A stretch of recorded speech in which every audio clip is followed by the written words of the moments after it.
Selamat datang kembali di channel Borneo Trader. Di video kali ini saya akan menganalisa saham-saham dari sektor properti. Yang pertama BES, kedua FLN, ketiga ASRI, keempat BSDE, kelima CTRA, keenam Demas, ketujuh Piwon, ke-8 SMRA, dan terakhir LPKR. Langsung saja ke saham pertama. Ada BES yang ditutup terkoreksi 1,65% ke harga 119. Kalau dilihat transaksi asing, net sell. Kalau dilihat dari broker summary-nya masih ada akumulasi. Langsung saja ke teknikalnya. Start teknikal untuk BES, apakah ini potensi turun? Iya, potensi turun ya. Target penurunan bisa ke EMA 20-nya sekitaran 116, 117 itu aja ya. Kalau saya lihat ya bertahan di atas ini 116 bukan 115 ya, dan kebetulan di situ ada EMA 20. Jadi kalaupun membuat swing low-nya ya di situ. Dan apakah ini web 2 bisa jadi juga.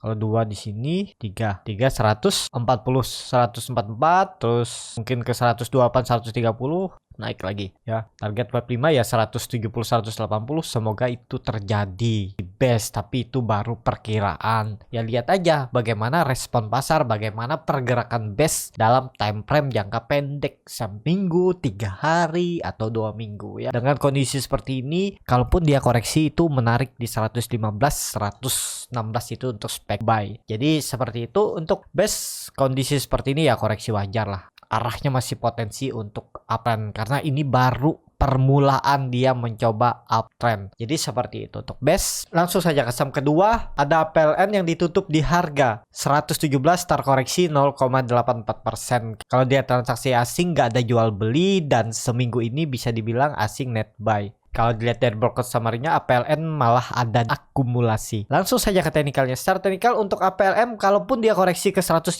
itu masih bisa ditoleransi. Ya, ini di situ juga ada EMA 60 yang sudah melandai. Ya, kalaupun ada panic selling 115 kemungkinan besar tetap ada pantulan ya. Paling dia retest saja 115, 114 terus naik lagi. Consult, dan ini juga ada peluang pola important head and shoulder. Neckline 120, 123 breakout uptrend ya. Jadi APLN juga peluangnya 1 bulan ke depan sampai 2 bulan ke depan itu arahnya mencoba uptrend ya. Kalau mau spek buy tutup aja EMA 20 ya. Pokoknya kalau dia tutup di bawah 115 pertimbangkan cut loss dulu daripada Bapak Ibu dibawa ke 110, 108 ya. Tapi kalau Bapak Ibu mau simpan jangka menengah ya silahkan juga. Cuman hitung dulu fundamentalnya seperti apa. Apakah menarik, apakah masih murah, kan harus dilihat. Jangan cuman bisa beli tapi bingung setelah beli sahamnya. APLN kalaupun koreksi ya uji support aja. EMA 20-nya EMA 60 di 114, 115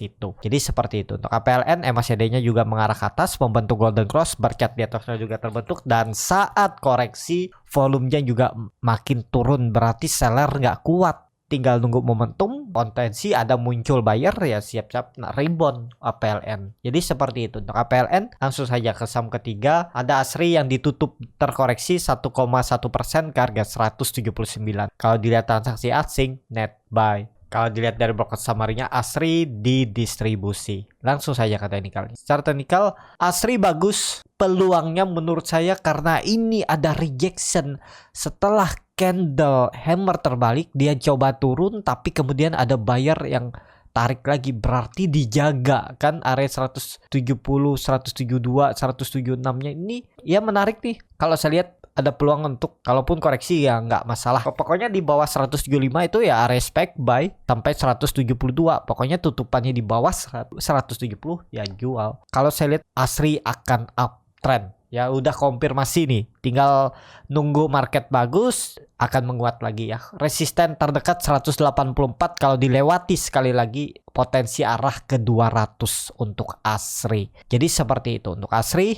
Langsung saja ke saham keempat, ada BSDE yang ditutup terkoreksi 1,08% ke harga 910. Kalau dilihat transaksi asing, net sell. Kalau dilihat dari broker summary-nya, BSDE ada distribusi. Langsung saja ke teknikalnya. Secara teknikal untuk BSDE, saya juga sudah cut loss ya. BSDE saya beli di 935, 945 dan cut loss di 915. Kemarin itu kena stop loss ya, karena memang ya kalau harusnya kalau mau kuat itu nggak lebih turun dari EMA 20-nya, ya udah saya cut loss ya. namanya trading ya seperti itu. Kadang harus cut loss ya cut loss dulu. Jadi kondisi seperti ini kemana arah BSDE turun dulu, mungkin retest trend downtrendnya ini sekitaran 900 baru mantul lagi. Kalaupun yang masih hold ya, yang beli di 935 ke 900 itu nggak nyampe 5% juga ruginya ya. Hold juga boleh. Kuncinya jangan turun dari 900 ya. Kalau turun dari 900, kalau plus minusnya sudah 7%, daripada minus makin dalam, pertimbangkan cut loss dulu. Saya aja udah cut loss tuh karena jebol 920. Jadi saya ada beberapa cut loss. Minggu ini memang market lagi nggak bagus ya. Ya seperti itu. Nanti gantinya ya minggu depan bisa ada gantinya ya. Namanya trading itu kalau cut loss ya cut loss dulu. Nggak masalah, yang penting sesuai dengan trading plan, dengan trade yang kita buat. Jadi seperti itu ya. Untuk BSDE kondisi seperti ini bisa turun dulu karena dia koreksinya juga dengan volume besar 2 hari ya. 900 harusnya bisa dipertahankan. Kalau jebol itu ya lanjut downtrend, berarti ini pola dead cat bond, dia naik dan membuat high lebih rendah dan turun. Di seperti itu untuk BSDE. Langsung saja ke saham kelima. Ada CTRA yang ditutup terkoreksi 2,59% ke harga 940. Kalau dilihat transaksi asing, net sell. Kalau dilihat dari broker summary-nya, CTRA malah ada sedikit akumulasi. Langsung saja ke technical. Secara technical juga ya, kalaupun spek buy di area atas 960, 980 itu cut loss juga ya. Walaupun ada akumulasi, kalau harus cut loss ya cut loss dulu. Bisa aja dia markdown accumulation ya. Dengan kondisi seperti ini ya CTRA turun lebih dalam ya. Potensi besar kecuali Senin dan Selasa dia kembali dan minimal tutup di 960 ya. Atau membuat candle bullish angle pink bagus tuh. Atau minggu depan itu harus sudah di atas 960 lagi baru aman. Hari ini dia turun dengan membuat gap cut. Ekor dipakai enggak harusnya kan, karena yang dihitung itu ekor hari sesudahnya dengan harga atau harga open atau harga penutupan sebelumnya. Nah, ini harga penutupan sebelumnya itu ada di 965 dan harga tertinggi hari sesudahnya itu di 960. Jadi ada 5 poin gap yang dibuat oleh CTRA. Kondisi seperti ini ya bisa 900. Jadi lebih baik wait and see aja dulu. Kalau mau spek buy tunggu dia di atas atau kembali ke atas 960, 980 ini baru spek buy lagi. Selama di bawah itu ya hindari, mending sekalian di 900. MACD-nya juga mengarah ke bawah membentuk dead cross, bar chart di bawah 0 juga makin dalam. Jadi peluang CTRA masih turun. Seperti itu untuk CTRA. Langsung saja ke saham ke-6. Ada Demas yang ditutup terkoreksi 1,16% ke harga 170. Kalau dilihat transaksi asing, net sell. Kalau dilihat dari broker summary-nya, Demas didistribusi. Langsung saja ke teknikalnya. Secara teknikal, Demas kondisi seperti ini dia juga bagi dividen ya. 15 Juni dividennya ya nggak nyampe 2% ya. Cuman 1,5 sampai 1,8. Dan ini dia terus turun.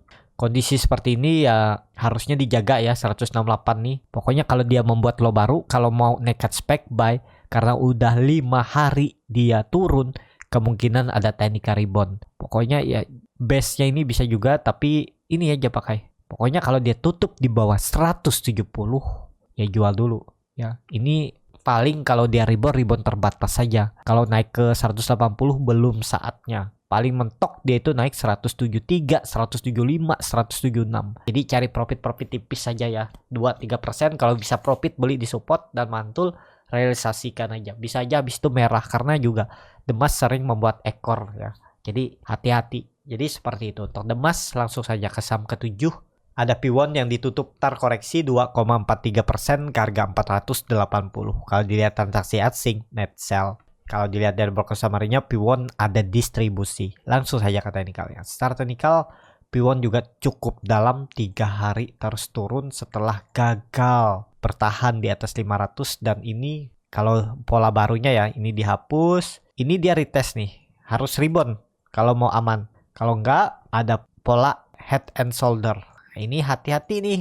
Kalau jebol 480, memang mungkin ada pantulan di 450. Tapi trennya bisa turun sampai 400. Kalau dihitung dengan headnya ini. Nih ya, 400 tuh arahnya. Tapi ya nggak langsung turun terus. Ada tetap candle hijau. Jadi gimana strategi Bapak Ibu cari profit di saat sahamnya lagi turun? Potensi tetap ada pantulan tuh 2-4% peluang masih bisa mantul. Yaitu cari kesempatan bisa profit di situ ya. Jangan terlalu banyak hold lama-lama kalau saham lagi downtrend. Kalau saat beli saham sudah bisa profit 3-4%, realisasikan aja, nggak usah peduli besoknya. Kalau naik lagi gimana? Ya kalau Bapak Ibu mau hold tetap ya hold aja. Bagaimana strateginya lah. Tapi kalau saya ya tetap kalau saham downtrend dia mantul dikit saya jual. Nanti cari lagi arah di mana dia bisa mantul. Jadi seperti itu. Ya untuk P1 kalau saya lihat potensi tetap jebol nih 480 besok Senin. Karena koreksinya juga dengan volume besar. Jadi seperti itu untuk P1. Langsung saja ke saham ke-8. Ada SMRA yang ditutup terkoreksi 5,2% ke harga 630. Kalau dilihat transaksi asing, net sell. Kalau dilihat dari broker summary-nya ada distribusi. Langsung saja ke teknikal. Secara teknikal ternyata jebol juga 650 dengan volume besar.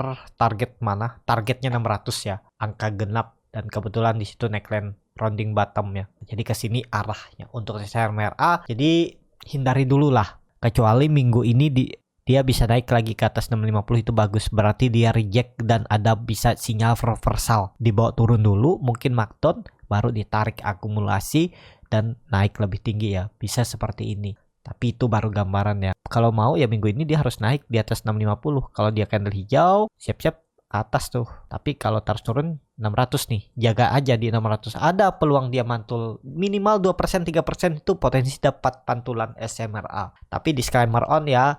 Jadi seperti itu untuk SMRA. Langsung saja ke saham terakhir. Ada LPKR yang ditutup terkoreksi 2,34% ke harga 125. Kalau dilihat transaksi asing, seminggu kemarin itu bisa dibilang net buy kalau diakumulasi ya. Kalau dilihat dari broker summary-nya ada distribusi di LPKR. Langsung saja ke teknikal. Secara teknikal LPKR masih bagus karena EMA 20-nya masih melengkung ke atas membentuk mangkok ya, jangan turun lagi dari 125 ya. Konfirmasinya 120 turun dari itu lanjut downtrend pola dead cat bond. Ya ini memang mepet-mepet dia tuh pergerakannya 5 poin aja 120 ke 125. Kalau 125 jebol ya 120 jebol udah downtrend, nggak ada cerita lagi, lanjut turun lebih dalam. Bahkan dia bisa ke harga terendahnya di September 2020 di 112. Ya ini ya pas di harga ini. Jadi bisa ke 112 kalau sampai jebol 120. Jadi untuk LPKR lebih baik wait and see aja, cari saham yang lain aja, cari yang saham lagi uptrend itu lebih fokus, enak untuk cari profit ya, tapi tetap disiplin cut loss. Karena di saham uptrend itu kalau distribusi juga turunnya bisa dalam ya, tergantung bagaimana menyikapinya. Seperti itu untuk saham-saham properti. Cukup sampai di sini video kali ini. Terima kasih untuk Bapak Ibu dan teman-teman yang sudah menonton video ini sampai selesai. Apabila channel Borneo Trader ini bermanfaat dan bisa menjadi bahan pertimbangan Bapak Ibu dalam membeli, menyimpan dan menjual sahamnya, bisa klik tombol berlangganan dan nyalakan lonceng notifikasi. Bagi Bapak Ibu dan teman-teman yang baru belajar trading, masih bingung memilih saham, bingung membuat trading plan, bisa join trading bersama Borneo Trader. Nanti dipilihkan saham-sahamnya dan dibuatkan trading plannya beserta chartnya dan juga free konsultasi portofolio dan free grup rekomendasi kripto. Kalau tertarik DM Instagram Borneo Trader. Sampai ketemu, tetap semangat dan semoga bisa terus cuan.